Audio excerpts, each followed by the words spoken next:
तो talent copy cat के इस एपिसोड की शुरुआत में हम देखते हैं येतियन को एक ऐसा मैजिकल बीस्ट मिल गया था जिसके पास स्पेशल खजाना ढूंढने का टैलेंट था और येतियन को नोटिस करते ही वो मैजिकल चूहा वहाँ से भागने की कोशिश करता है और येतियन भी स्पीड टैलेंट के सहारे उसका पीछा करता है और अचानक हवा में आकर उसे पकड़ने वाला होता है कि वो चूहा किसी तरह से येतियन से बचकर आगे की ओर भाग जाता है और येतियन को पीछे की तरफ छोड़ देता है और उस चूहे को इतनी तेज से भागता देख येतियन उठता कहता है ये चूहा तो बिल्ली से भी फुर्तीला निकला, पर चलो देखते हैं कि तुम भागने में कामयाब रहते हो या फिर नहीं। एंड इस बार बस स्पीड टैलेंट का भी नहीं बल्कि यहाँ पर अपने स्पेशल टैलेंट टेलीपोर्टेशन का यूज करता है और जिस रास्ते पर आगे चूहा भाग रहा था वो वहीं पर गेट खोलकर टेलीपोर्ट हो जाता है और उससे पहले वह चूहा ये मामला पानी समझ पाता येतियन गेट से बाहर निकलकर उसे अपने हाथ में दबोच लेता है और अब वह चूहा जिसके अहल लग गए थे वो येतियन को धमकाने की कोशिश करती है। जब जी हाँ वो एक फीमेल थी। लगता है कि बारी आ चुकी है येतियन का फीमेल हैरम बनाने की। बेवकूफ इंसान, मुझे छोड़ दे, ठरकी, हफ्सी, हरामी, तू कहाँ देख रहा है? छोड़, मुझे यहाँ से जाने दे। और येतियन उसे पकड़ा घुमा घुमा के देख रहा था कि वो सच में आखिर चीज क्या थी जिसके इंसानी लड़कियों से भी ज्यादा नखरे थे, पर वो उस पर भी तरस न खाता। उसे अपने हथियार से धमकाता कहता है तो बताओ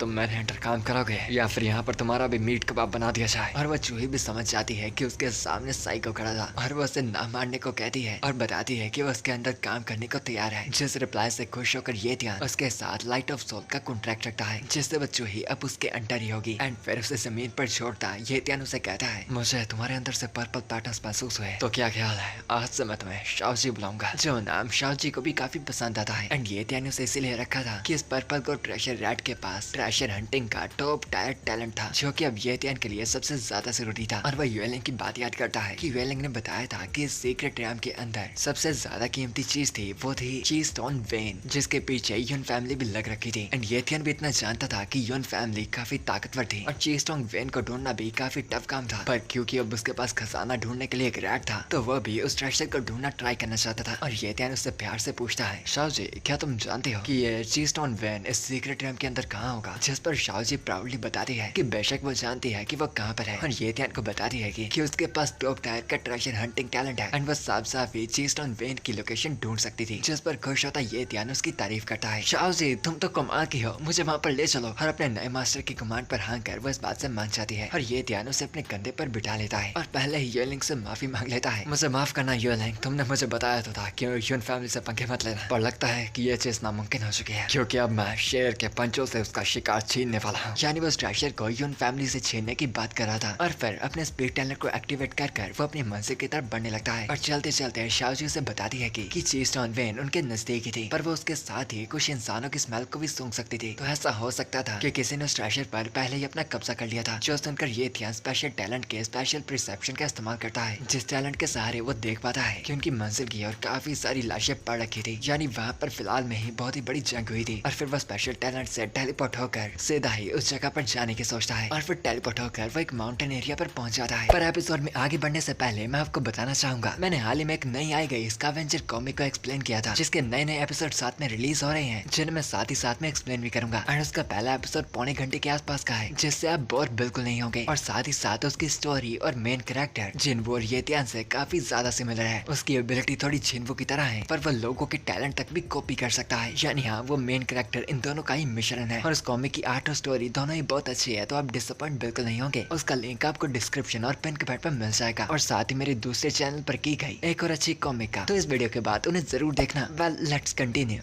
पर वहाँ पर उसे कुछ लोगों का प्रेजेंस महसूस हुआ था तो वो भी आगे न बढ़कर एक पत्थर के पीछे छुप जाता है और चौके से देख पाता है कि एक खतरनाक लड़ाई अभी भी चल रही थी। एंड फिर येतियन एक ताकतवर मेज को देखता है जो कि अर्थ मैजिक का इस्तेमाल कर रहा था। एंड उस बंदे का अर्थ मैजिक इतना ज्यादा ताकतवर था कि उसकी और ढेरों से वॉरियर्स उस पर हमला कर रहे थे, पर अपने उस मल्टी अटैक मैजिक का इस्तेमाल कर वो अपने सभी दुश्मनों की ऐसी तैसी कर रहा था। और क्योंकि सोल्जर्स उसके सामने से कुछ नहीं कर पा रहे थे, एक हरामी वॉरियर जो कि सही मौके का वेट कर रहा था पीछे से हवा में से आकर उस पर हमला करने लगता है और उसे लगता है कि वो इस बार कामयाब हो जाएगा। पर वो मेज अर्थ स्पाइक हमले का इस्तेमाल कर सीधा जमीन से निकले मैजिकल पत्थर को उसके सीने में ढेर देता है और वो वॉरियर घायल होकर वहीं पर मारा जाता है। कि तभी हम यून फैमिली की एक लेडी को देख पाते हैं जो कि उस अर्थ मैजिक इस्तेमाल करने वाले मेज की तारीफ कर रही थी और वो उसे बताती है कि तभी सोचो तुम्हें हे फैमिली का जीनियस क्यों कहा जाता था, आखिर तुमने हमारी यून फैमिली के इतने लोगों को मार चो दिया है। एंड फिर हम उस अर्थ मैजिक इस्तेमाल करने वाले बंदे को अच्छे से देख पाते हैं जो कि वह मेज होने के नाते काइंड ऑफ बैडस था। एंड थोड़ा थोड़ा ये जेन का अडल्ट वर्जन लग रहा था जो कि मैजिक इस्तेमाल करता है और उस बंदे का नाम है लियान भी था और उसका ट्रेनिंग टैलेंट टॉप टायर का था, inside talent intermediate, speed talent beginner और अर्थ टैलेंट हाई लेवल का। और वह यन फैमिली की लड़की हवा में से अपना हथियार निकालती उसे बताती है तुम ताकतवर तो काफी हो पर मेरे सामने खिलौने से कम थोड़ी ना हो जो बस अब तुमसे खेलने वाली है। और वो अच्छी टेढ़ी मेढ़ी बातें करने वाली लड़की का नाम यन फैंग था और उसका ट्रेनिंग टैलेंट टॉप टायर का था, went plan talent high level का और स्पीड टैलेंट बिगिनर का। और यन फैन ये बताती आगे बढ़ती है कि अब उस बंदे के सारे ट्रेजर यन फैमिली के हो जाएंगे। जिस चुनौती से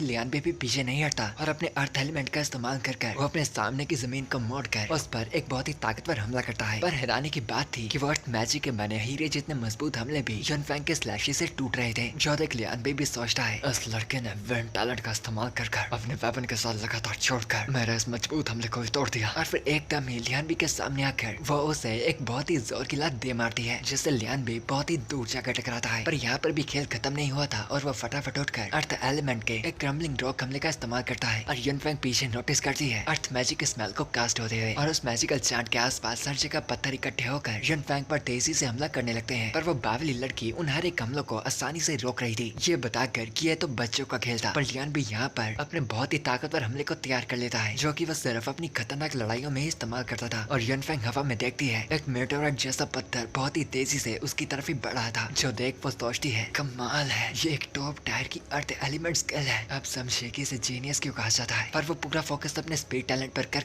फटाफट उस मेटोराइट से बहुत ही दूर होकर उससे बच जाती है, जिस बात से लियान भी एकदम चिढ़ जाता है। और फिर यन फैंग अपने शक्तिशाली हमले forbidden language of wind white blade हमले का इस्तेमाल करती है जो हवा के तेज ब्लेड्स लियान बी के हर एक डिफेंस को चीरते जाते उस पर वार करते हैं। और अब इन खतरनाक हमलों को सहकर लियान बी बहुत ही ज्यादा घायल होकर गिर गया था और हवा में से नीचे उतरती यन फैंग उसे बताती है कि देखो मुझे बता दो कि और वैन तुम्हारे पीछे इस केव के अंदर ही है ना। जो सुनकर लियान भी अभी भी हार नहीं मानता और वापस उठकर उसे बताता है 10 सालों की मेहनत के बाद मैंने गलती से और वैन को इस मिस्टीरियस एरिया में डिस्कवर कर लिया है और अब मैं इसे किसी के भी हाथ में नहीं आने दूंगा। और वह घायल होकर भी अभी भी लड़ने के लिए पूरा रेडी था एंड दूर से उनकी बातें सुनकर ये ध्यान समझ जाता है कि और वैन तो पक्का उनके पीछे वाली केव के अंदर ही था। पर वो अपनी स्पेशल परसेप्शन स्किल से उसे कुछ भी कर सेंस नहीं कर पा रहा था, यानी उस जगह पर पक्का कोई ना कोई रिस्ट्रिक्शंस लग रखे थे। कि बावली लड़की यन फैंग हंसते हुए बताती है तुम कह रहे हो कि तुम उसे किसी को भी नहीं लेने दोगे, पर तुम्हें लगता है कि तुम इस हालात में उसे बचा भी सकते हो। और फिर वह एक हब को बाहर निकालती बताती है कि वो इसे अभी तो खाना नहीं चाहती थी क्योंकि ऐसी कमाल की चीजें बाद में भी बहुत ही काम आती थी और साथ ही थोड़ी रिस्क भी होती थी। पर क्योंकि अब उसने लियान बी को मारने का मूड बना लिया था तो वह सब का इस्तेमाल करने का तैयार हो जाती है और उसे सीधा सीधा ही खाने लगती है। एंड लियान भी देखकर समझ ही पाता है कि उसके हाथ में दरअसल स्पिरिट रिफाइनिंग हब थी, एक ऐसा स्पिरिचुअल ट्रेजर जो किसी के भी टैलेंट को काफी ज्यादा बढ़ा देता था। और ये ध्यान भी उसे देखता सोच रहा था ये बावली उस हब को सीधा सीधा खा रही है, पर इस तरह तो वो एक्सप्लोड होकर मारी जाएगी। इस लड़के का दिमाग सही जगह पर तो है ना। और फिर यन फैंग महसूस कर पाती है उसके शरीर में हो रहे बदलावों को। उसका खून बहुत ही ज्यादा उबल रहा था, उसकी नसों का खून काफी तेजी से बह रहा था और तभी उस जगह पर बहुत ही ज्यादा ताकत अनलीश होती है जिस ताकत को लियान भी और ये ध्यान भी दूर से महसूस कर पा रहे थे। और वो दोनों देख पाते हैं कि उसके टैलेंट बहुत ही ज्यादा बढ़ गए थे और सीधा ही ट्रांसेडियंट रियम में पहुंच चुके थे। और स्टेटस विंडो में हम उसके स्टैट्स को देख पाते हैं और अब उसका कल्टीवेशन टैलेंट ट्रांसेडियंट का था, wind plan talent top tier का और स्पीड टैलेंट हाई लेवल का। यानी अब इतनी शक्तिशाली हो गई यन फैंग के सामने जो कि लियान बी को मारने के लिए बिल्कुल रेडी थी। लियान बी के तो सबसे बड़े वाले एल लग गए थे। पर अब जानने के लिए कि ये ध्यान इनकी लड़ाई के बीच में आएगा या फिर नहीं, आप लोगों को वेट करना पड़ेगा इसके अगले एपिसोड का। और आल्सो जैसा कि मैंने बताया था मेरे द्वारा एक्सप्लेन की गई स्कैवेंजर कॉमिक एपिसोड 1 देखना मत भूलिएगा जो कि टैलेंट कॉपी कैट और सोलो लेवलिंग से काफी सिमिलर है। उसकी आर्ट भी काफी मस्त है और स्टोरी तो मुझे काफी ज्यादा अच्छी लगती है और साथ ही वो भी बाकियों के टैलेंट कॉपी कर सकता है। तो मेरे उस फेवरेट बनाए गए एपिसोड को देखना मत भूलिएगा, लिंक आपको डिस्क्रिप्शन और पिन कमेंट में मिल जाएगा। So anyways for now bye good bye, सायोनारा जाना।